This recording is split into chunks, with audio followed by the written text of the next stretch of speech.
besok pagi lah kita live. Kita coba live besok pagi ya, apakah keadaan membaik atau bagaimana. Oh, Indonesia nggak bisa nonton. Oh, pantesan. Oh, berarti ini yang nonton bukan dari Indo, teman-teman. Indonesia nggak bisa nonton live. Oh, iya. Pantesan. Indonesia tidak bisa nonton dan tidak bisa live.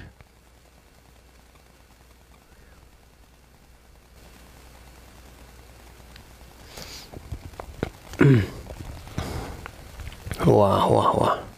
Berarti dua-duanya nggak bisa. Tidak bisa akses live dan tidak bisa nonton juga. Tidak bisa live dan tidak bisa mengakses juga. Ini bisa ini, si Syafiq ini. Si Syafiq stres ini bisa. Coba kita kasih naik.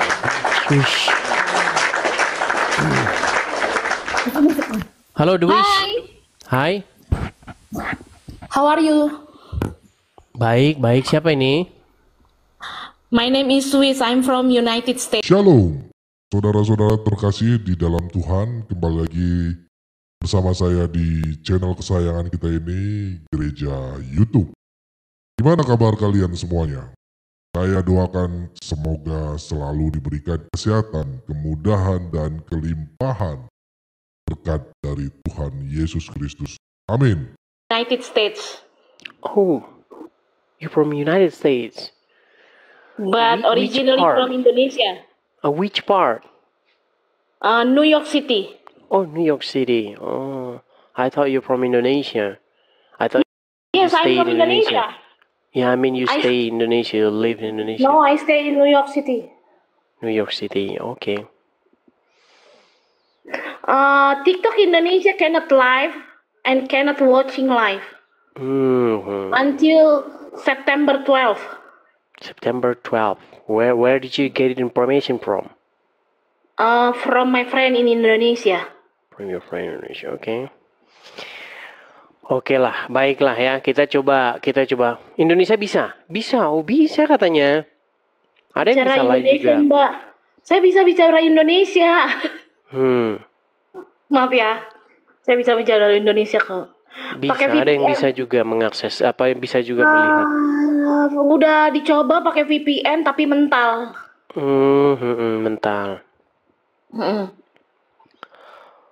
Iya. Yang bisa nonton ada ini, apa yang terjadi di negara kita tercinta ini? Jadi kemarin itu kan ada demonstrasi besar-besaran. Nah, para pendemonstrasi ini melakukan live TikTok. Oh, sehingga memancing atau membuat orang ikut-ikutan gitu ya? Ya, padahal seharusnya secara menurut Depkominfo itu melanggar undang-undang. Karena apa? Menyiarkan rahasia negara itu tidak diperkenankan. Demonstrasi itu kan bagian dari rahasia negara kan, harusnya ya jangan di live gitu. Kalau dia mau demonstrasi dia nggak perlu nge-live. Itu kan jadinya membuat wilayah internasional melihat Indonesia bobrok banget gitu. Iya. Harusnya kan dijaga. Kalau kayak di US kan, karena US ini sistemnya freedom beda dengan Indonesia, ya nggak apa-apa gitu. Cuman Indonesia kan bukan freedom, tidak menganut paham freedom. Itu sih kalau menurut aku. Jadi ya sangat disayangkan demonstrasi, tapi mereka nge-live di TikTok, di YouTube. Tujuannya untuk apa? Kalau cuma buat untuk kasih kado kan, dapetin gift kan nggak perlu lah kayak gitu. Iya. Tapi sekarang gimana keadaannya? Nggak tahu juga ya. Coba saya mau cari informasi dulu dari orang Indonesia ya. Siapa tahu ada yang bisa naik, oke? Oke, baik. Ya, saya turunkan ya. Ya, makasih ya. Sama-sama. Oh, jadi selain daripada tidak bisa membuat siaran langsung atau live, dan juga tidak bisa naik ya. Oh, ya. Coba kita kasih naik SRG coba. Saya di Jakarta, oke. Itu ada yang bisa di Jakarta, bisa-bisa aja nonton. Gimana?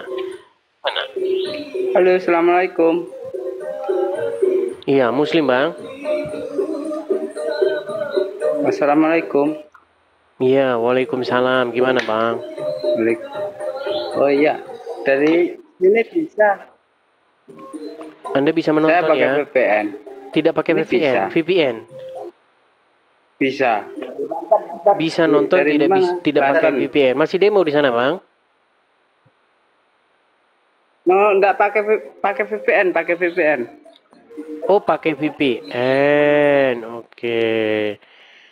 Berarti di sana masih demo? Untuk informasi tertutup kayaknya di daerah sini Indonesia. Masih demo Jakarta juga masih ya? demo, Serang. Gimana? Serang nyusul Serang. Serang Serang Banten juga nyusul. demo. Iya. Ternyata masih demo di mana-mana ya. Jakarta juga masih. Kayaknya sampai besok ini teman-teman. Ya. Oke lah, makasih informasinya ya, Bang SRG ya. Serang nih. Oke Bang, makasih informasinya. Selamat malam semua. Ya, teman-teman sekalian, ya gimana ya mau kita bilang ya. Mungkin selama ini rakyat sudah muak dengan tingkah laku pola para pejabatnya, akhirnya diluapkan dengan amarah seperti ini. Tapi walaupun bagaimanapun ya, yang namanya bentuk kekerasan itu tidak dibenarkan begitu ya. Kalau kita ingin memperjuangkan sesuatu, kita raih, kita gapai tanpa yang namanya bentuk kekerasan begitu ya. Seperti itu.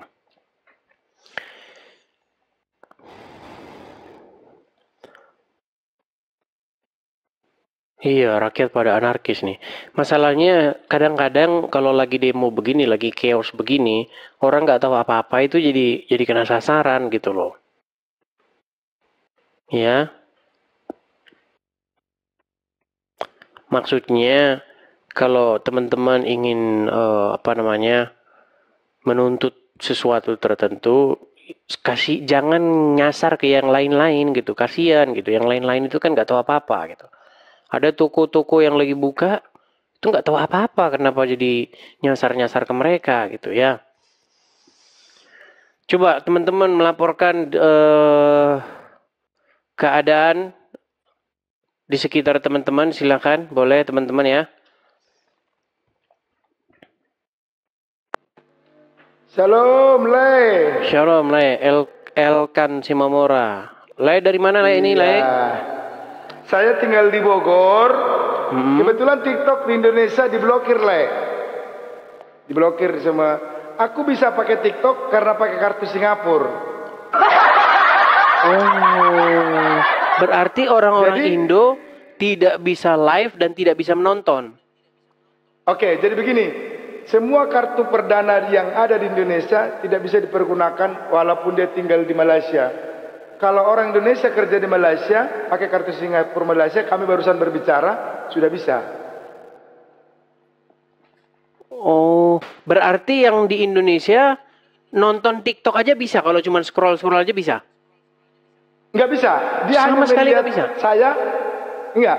Kita melihat mereka aktif hijau, tapi aku live, mereka tidak bisa nonton, tidak bisa naik, tidak bisa buka. Itu live. Jadi penonton live ini semua, itu hanya di luar negeri semua, termasuk kartu-kartu luar negeri. Oke. Tapi yang tadi sekarang yang sebelum lain masuk tadi, ya. ada orang Indonesia itu masuk, tapi dia bisa katanya pakai VPN. Oh, kurang tahu. Ya mungkin. Ini kalau saya pakai kartu Singapura. Saya tinggal di Bogor. Cuman saya satu-satunya di Bogor yang bisa TikTokan karena pakai kartu Singapura. Satu-satunya di Bogor. Tapi Iya. gimana keadaan Bogor? Jadi, keadaan Bogor gimana? Bogor aman-aman saja. Cuman saja Jakarta dapat informasi. Aku bagikan videonya ya. Rumah Saroni di Jarah Masyarakat. Oh iya, saya udah tahu kalau itu. Saya sudah tahu itu. Sudah tahu ya? Oh, sudah tahu ya? Berarti nggak usah saya perlu. Oke. Sebentar ya.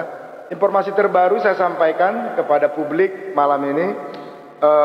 Rumah Sahroni sudah dijarah, semua berangkasnya dibongkar semua, dolar-dolarnya semua diambil, uang rupiah banyak diambil, pianonya juga diambil, semua baju-bajunya, tas-tas istrinya yang branded semua diambil.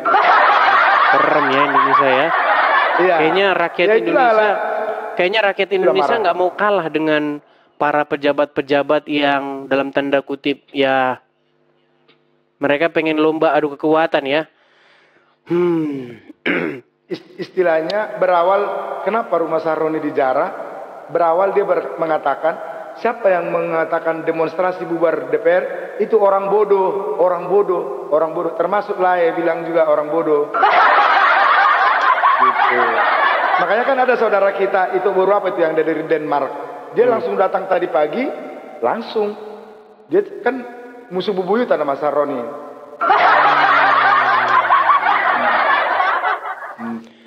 Iya, jadi maksud saya begini.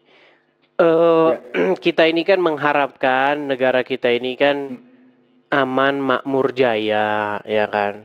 Iya, betul. Bagaimanapun yang namanya sebuah tuntutan ingin menggapai tujuan tertentu diperjuangkan tanpa harus melakukan yang namanya kekerasan atau rusuh yang membuat ekonomi jadi chaos kan begitu. Itu maksud saya, Bang. Iya. Iya. Apalagi orang yang nggak tahu apa-apa begitu loh. Kasihan orang yang nggak tahu apa-apa, tahu-tahu rumahnya dia dirusak kan itu yang kita tidak inginkan gitu loh Bang. Iya betul. Damai lah gitu ya. Iya. Kalau tujuannya DPR ya DPR aja, jangan orang nggak tahu apa-apa di jalan kena sasaran gitu loh. Iya. Sampai masyarakat kena sasaran itu. Iya, kantor polisi pun katanya dirusak, ya kan? Apa hubungannya gitu loh? Oh, boleh aku cerita sedikit? Silakan. Boleh? Ya. Berawal dari masyarakat mengatakan demonstrasi bubarkan DPR. DPR itu kan sarangnya korupsi. Kenapa? Betul. Ya. Korupsi antam, ya kan? Antam mengeluarkan emas palsu. Disetujui kebijakan dari DPR. Korupsi di Pertamina, memalsukan Petramax dari Pertalite di DPR. Korupsi tambang timah di Bangka Belitung disetujui oleh DPR. Kan izinnya kan izin kan. Korupsi tambang batubara di Kalimantan dijual murah ke Singapura karena menghindari pajak di Indonesia. Itu ada aturan dari DPR, ya kan? Korupsi minyak sayur yang kemarin tahu kan, minyak sayur, minyak makan lah ya, disetujui oleh DPR. Korupsi beras medium dikorupsi oleh semua kan disetujui DPR lah. Jadi banyak narkoba di Indonesia ini. Siapa yang tahu? Kan polisi lah. Kan nggak mungkin masyarakat mengetahui dari mana masuk narkoba ke Indonesia dan lewat mana keluar narkoba. Itu hasil kong kali kong polisi dengan DPR. Kenapa bubarkan DPR itu? Masyarakat sudah muak melihat DPR karena sarang korupsi di sana. Berawal dari sana. Masalah ojol, aplikasi ojol, 12.000 satu orang sekali narik ojol penumpang, 12.000 masuk ke aplikasi. Kemarin diprotes Adiana Petabulu, kali sekian ribu ojol di Indonesia, puluhan miliar sehari pendapatan dari aplikasi. Itu disetujui DPR. Ya, artinya posisi rakyat dalam benar-benar tertindas betul ya. Tertindas, ya betul. Iya, bagaimanapun ya, kita maksudnya gini, kita sebagai rakyat kita dukung ya untuk memperjuangkan lepas dari penindasan seperti ini ya, untuk membersihkan DPR dari sarang para koruptor juga. Cuman yang terus kita wanti-wanti, janganlah orang-orang yang tidak tahu apa-apa, janganlah rusuh ini ngerambat ke orang-orang yang nggak tahu apa-apa. Itu yang saya ini kan. Jadi korban, iya. Iya, begitu.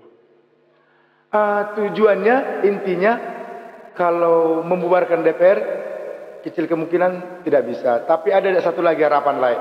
hukuman koruptor di Indonesia nanti akan dirancang seperti apa hukuman, kalau bisa seperti Cina, Korea Utara, hukuman mati. Mengenai undang-undang perampasan aset itu juga ya, itu belum disahkan. Iya. Undang-undang perampasan aset belum disahkan. Belum disahkan. Nanti kan setelah hasil demonstrasi ini besar-besaran, didesaklah pemerintah, karena kan presiden tidak berhak membubarkan DPR lain, yang berhak masyarakat. Jadi didesaklah nanti presiden, bagaimana ini DPR? Nah, kalau presiden mengatakan bubar, ini hasil dari masyarakat. Kalaupun tidak bisa ada pertimbangan undang-undang dasar, mungkin hukuman untuk koruptor di Indonesia akan lebih ketat, dimiskinkan, ditarik semua aset-asetnya, kalau bisa dihukum mati lah seperti Cina dan Korea Utara. Itu yang dikonsep.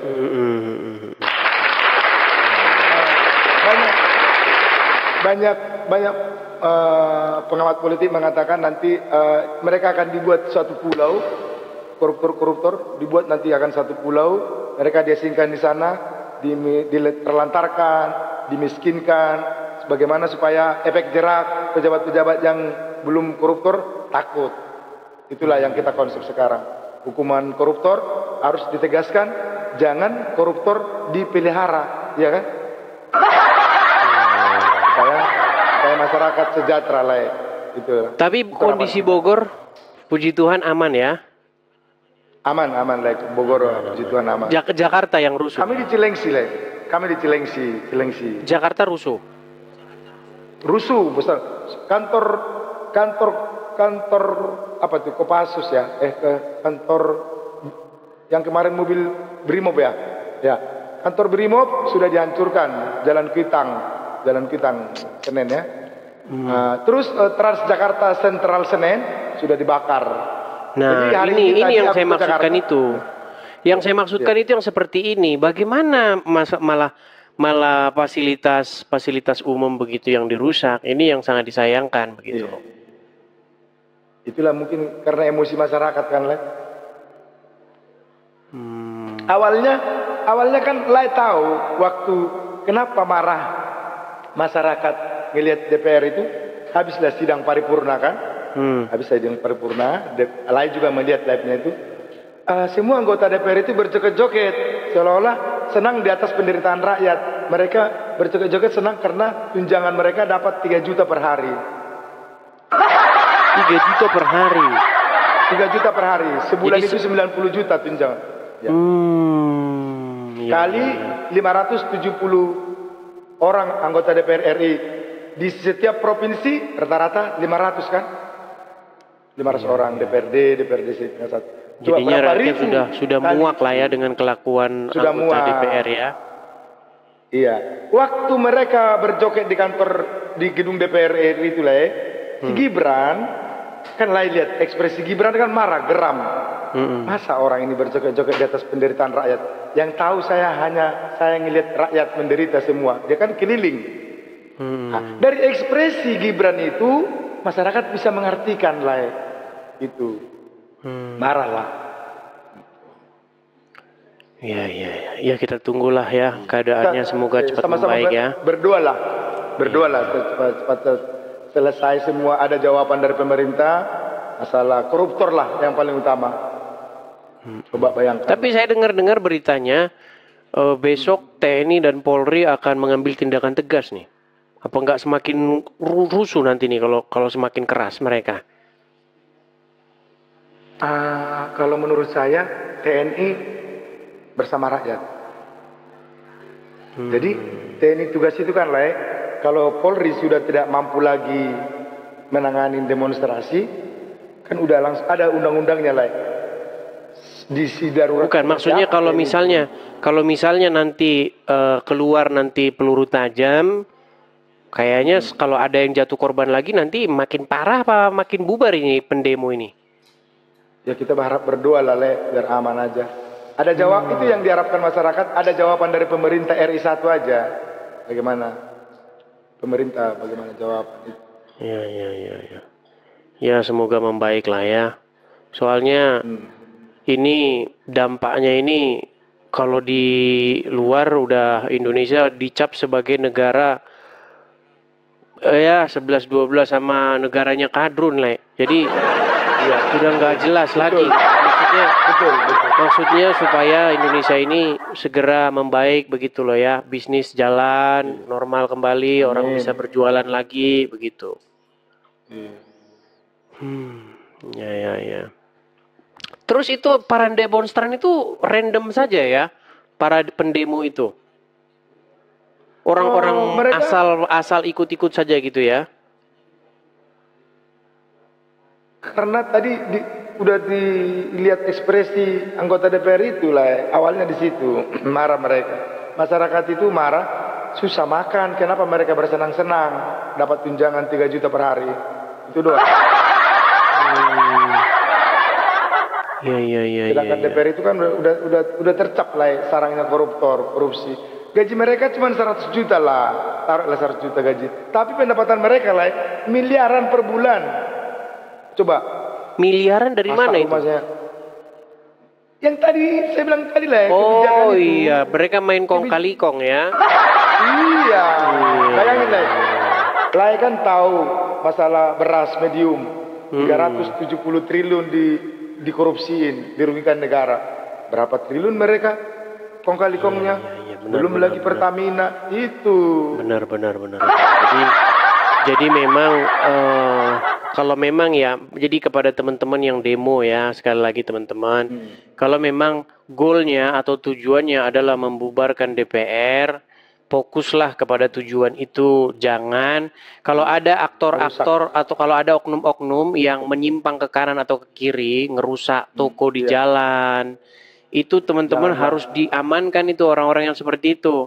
Karena itu malah membuat situasi menjadi chaos begitu. Bakar-bakar fasilitas umum itu jangan sampai ada seperti itu. Begitu.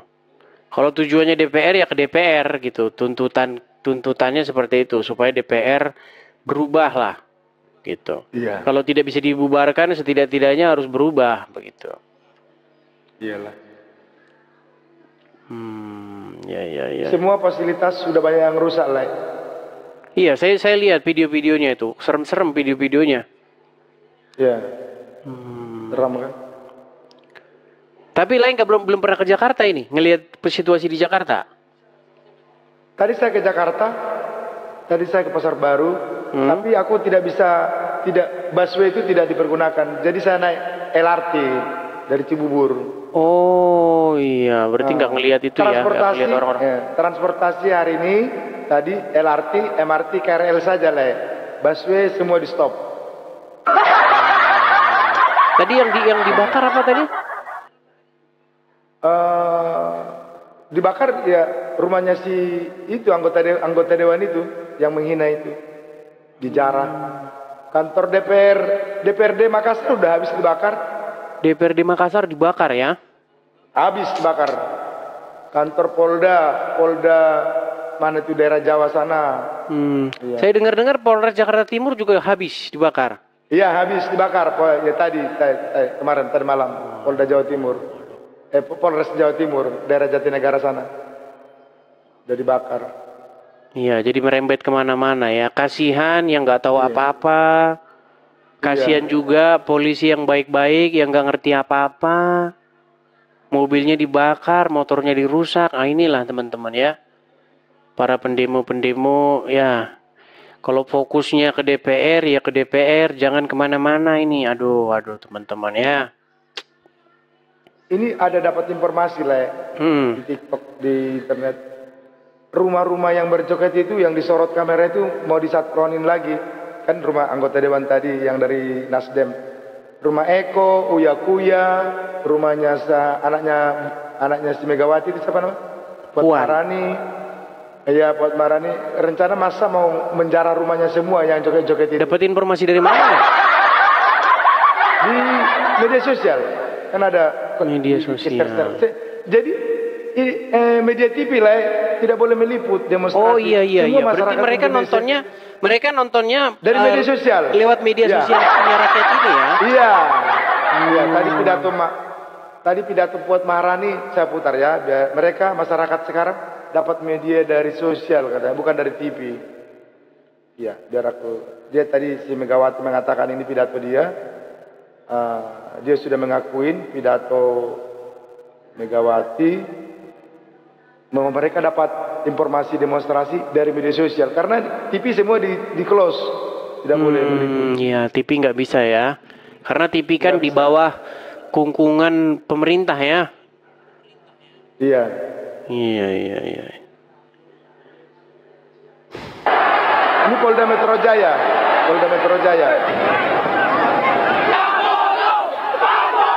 Bentar ya.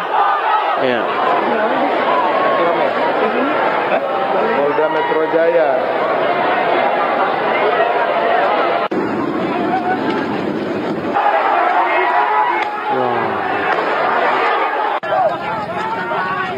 Udah bakar-bakaran, Le. TikTok sini. Lokasi di Keramat Kuitang atau daerah Ini Senen. Keramat Kuitang, kantor Brimob yang melindas ojol itu. Jalan Kuitang, tahu kan, Le? Jalan Kuitang. Jalan Kuitang ya. Atrium Senen. Ya. Dibakar. Di mobil polisi dibakar semua. 9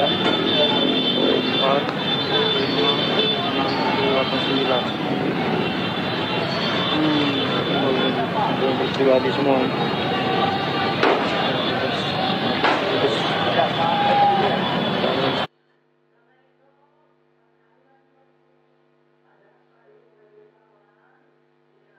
Nih kantor DPR sudah Makassar. terbakar.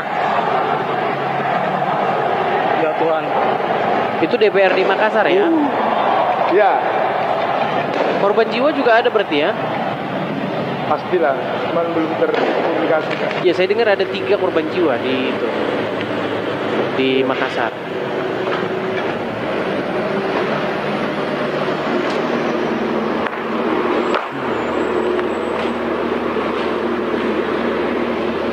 Jadi pidato Puan Maharani tadi, Le, sudah mengakuin masyarakat mengetahui dari media sosial, bukan dari TV.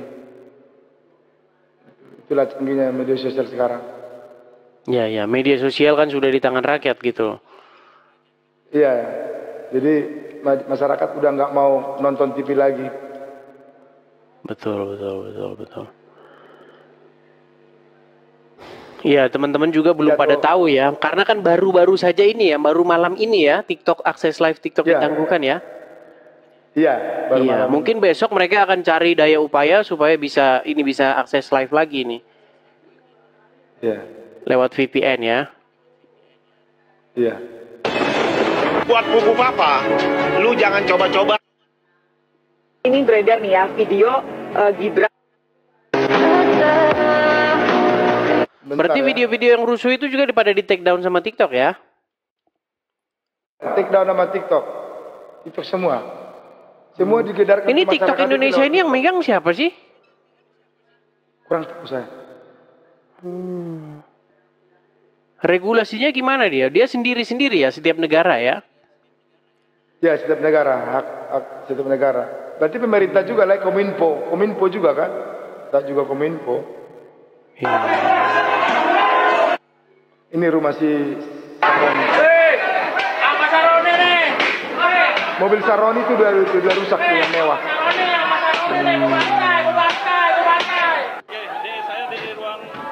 Semua rumah Saroni itu udah dijarah, Le. Habis semua hartanya. Dolar juga banyak berhamburan, dolar. Ini dolar nih. Iya, saya lihat dolar Singapura ya. Saya lihat orang pada ngambil. Berangkasnya. Dolar itu ya. Amerika pesan.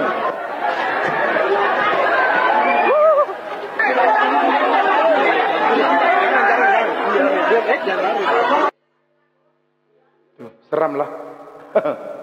Iya. Di sana jam berapa, Le?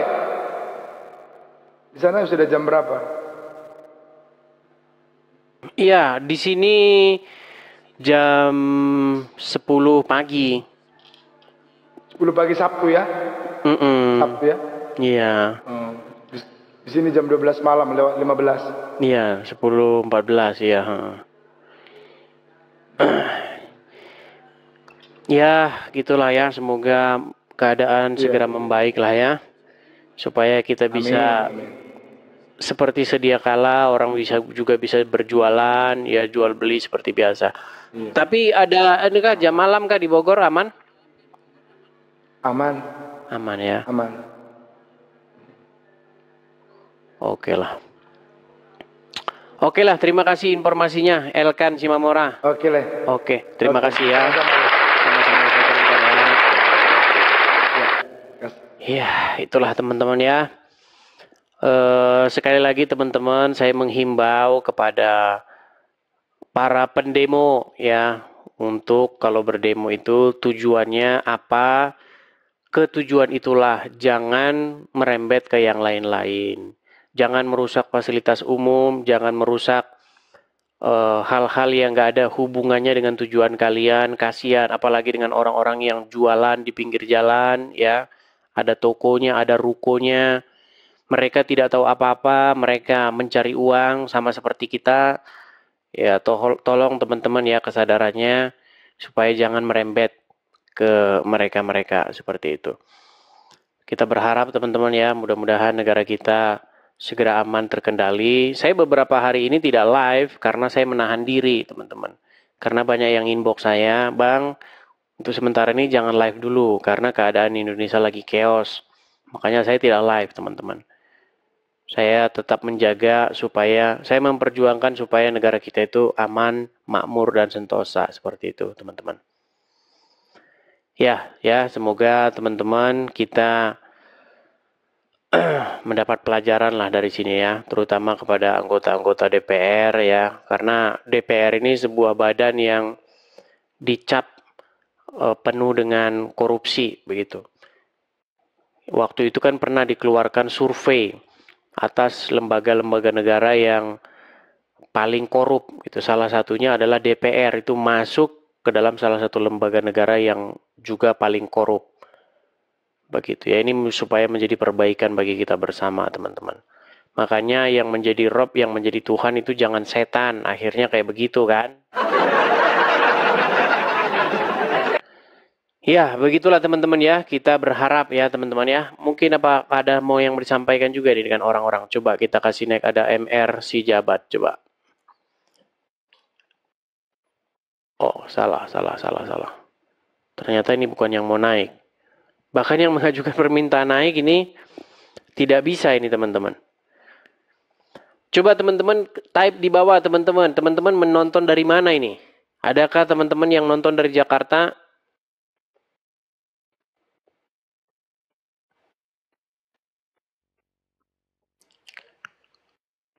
Teman-teman dari Jakarta, oh pada malah dari Malaysia. Oh Malaysia, rata-rata dari Malaysia ya. Malaysia, Singapura, England, Australia, Jerman, Belanda, Prancis, Kanada, Korea. Iya, teman-teman pada dari luar semua ini yang nonton. Ada nomor Taiwan, Sarawak, Jepang. Iya, Indonesia hanya sedikit ya. Mungkin mereka belum tahu informasi ini karena baru saja ya. Austria, oke. Jerman, ya. Timor Leste juga. Oke, coba kita kasih naik, ada Lisa nih. Siapa tahu ada mau informasi yang disampaikan. Ya, Lisa, selamat malam Lisa. Ya, selamat siang. Lisa dari mana ini? Saya dari Jakarta. Oke, boleh menyalakan kameranya Kak Lisa? Saat ini stay di Kanada. Oh, sekarang di Kanada, Pak, pantesan. Pikir saya di Indonesia. Oh, enggak. Oh, di Kanada. Ini lagi di airport. Lagi di airport, mau menuju? Oh, Bu Lisa, mau menuju mana Bu Lisa? Calgary. Oh, iya. Di mana itu? Calgary itu Kanada. Ini saya lagi liburan di Miami. Oh, sekarang lagi di Miami. Iya, makanya mau pulang ke Calgary. Makanya heran kok ini bisa live gitu. Oh bisa, kalau di sini bisa. Kita kan nggak ada hubungannya. Kalau di sini kita Bisa bisa. ya? Bisa. Ah, Di Indonesia yang lagi chaos, Bu, lagi chaos. iya. Bung Edis di mana? Saya di satu tempat yang tidak bisa saya sebutkan di mana. Oh, oke. Iyalah, oke lah Bu, kalau begitu ya. Saya lagi mau cari-cari Iya. informasi nih yang ada di Nusa. Makasih ya Bu Lisa Iya. ya, saya turun Makasih. ya. Baik. Ya, seperti itulah ya teman-teman ya. Oke lah teman-teman, berhubung juga sudah malam, sudah mau jam 12:30 malam ya teman-teman ya. Mungkin teman-teman juga pada mau istirahat. Yang jelas kita sama-sama berharap ya teman-teman ya, mudah-mudahan keadaan membaik, semoga keadaan pulih kembali, kita semua sama-sama mendoakan yang terbaik lah buat bangsa kita ya teman-teman ya, supaya kembali seperti sedia kala. Oke, saya rasa itu saja teman-teman. Kita sudahi dulu live kita ini. Sampai jumpa kembali. Tuhan Yesus kiranya memberkati kita semua. Dalam iman Kristen kita percaya bahwa firman Tuhan itu murni, kudus dan tidak bercampur dengan kuasa setan. Ya. Dan Yesus Kristus sendiri berkata bahwa iblis adalah bapa segala dusta. Dan Yesus datang untuk membinasakan pekerjaan iblis. Karena itu, dalam Alkitab kita tidak pernah melihat nabi-nabi Tuhan terkecoh, lalu salah mengajarkan penyembahan berhala. Justru sebaliknya, nabi-nabi sejati selalu menentang penyembahan berhala dengan tegas. Misalnya, Nabi Elia melawan nabi-nabi Baal di Gunung Karmel, atau Yesaya yang mengancam penyembahan patung buatan dengan buatan tangan manusia ya. Nah, kalau ada kisah bahwa wahyu bisa dipengaruhi oleh setan, itu menjadi tanda bahwa sumbernya patut dipertanyakan. Sebab Allah yang sejati tidak mungkin membiarkan firman-Nya dicampuri oleh iblis. Jadi, dari kisah ini kita bisa belajar dua hal penting. Wahyu sejati tidak mungkin bercampur dengan tipuan setan. Allah yang hidup dan benar pasti menjaga firman-Nya. Yesus Kristus adalah firman yang hidup, yang turut ke dunia bukan hanya untuk berbicara, tetapi untuk menyelamatkan manusia dari dosa dan tipu daya iblis. Itulah sebabnya kita sebagai orang percaya harus semakin yakin bahwa Yesuslah keselamatan sejati hanya ada di dalam Yesus Kristus, bukan di dalam nabi ataupun kitab manapun yang bisa dimasuki oleh kebohongan iblis. Teman-teman, cukup sekian dulu pembahasan kita kali ini. Semoga kita bisa membuka wawasan, kita terbuka ya, bukan untuk membenci, tetapi supaya kita semakin mengerti betapa berharganya kebenaran di dalam Kristus. Jangan lupa like, subscribe, dan share video ini supaya semakin banyak orang diberkati. Sampai jumpa di video berikutnya, dan ingat, Tuhan Yesus memberkati kita semua. Shalom. Ayo berpartisipasi dalam kebaikan bersama Yayasan Cipto Pelito Kasih. Mari kita bersama-sama memberikan sedikit berkat dan menyisihkan sebagian dari yang kita miliki untuk mendukung rumah Yayasan Cipto Pelito Kasih. Yayasan ini membimbing dan mengajarkan 30 anak-anak yang membutuhkan bimbingan dan pendidikan. Dengan partisipasi saudara, kita dapat memberikan harapan baru dan masa depan yang lebih baik bagi mereka. Tidak perlu banyak, bahkan bantuan kecil saudara sangat berarti bagi anak-anak ini. Mari kita ambil bagian dalam misi mulia ini dan bersama-sama membawa perubahan yang positif dalam kehidupan mereka. Kami percaya bahwa setiap kebaikan yang Anda berikan akan dibalas berlipat ganda. Tuhan Yesus memberkati saudara semua yang telah berpartisipasi dalam mendukung rumah Yayasan Cipto Pelito Kasih. Shalom saudara, generasi muda FKPPI, saudara yang mau mendukung pelayanan misi kami untuk terus bisa mengumandangkan penginjilan generasi muda Forum Komunikasi Pelayanan Penginjil Indonesia. Bisa melalui Bank BRI 042 10 10 048 705 60. Atas nama generasi muda FKPPI Forum Komunikasi Pelayanan Penginjil Indonesia. Dan bisa melalui kris ini, silakan scan barcode kris ini melalui mobile banking saudara. Tujuan dari pelayanan misi ini adalah untuk menjangkau banyak jiwa di pelosok-pelosok desa yang rindu untuk mendengarkan firman Tuhan dan untuk kegiatan apoleget yang menjalani penginjilan ke desa-desa untuk bisa terus mengabarkan kabar baik di seluruh tanah Indonesia. Selain melalui media sosial YouTube, kita tetap terus bisa menyuarakan kabar baik secara offline. Boleh dukung asosiasi ini melalui rekening ini dan bisa melalui kris mobile banking ini. Dengan cara scan barcode kris ini di mobile banking saudara. Terima kasih, biarlah kami berdoa agar semua kebaikan dan taburan saudara Tuhan yang membalas berlipat kali ganda. Tuhan Yesus memberkati saudara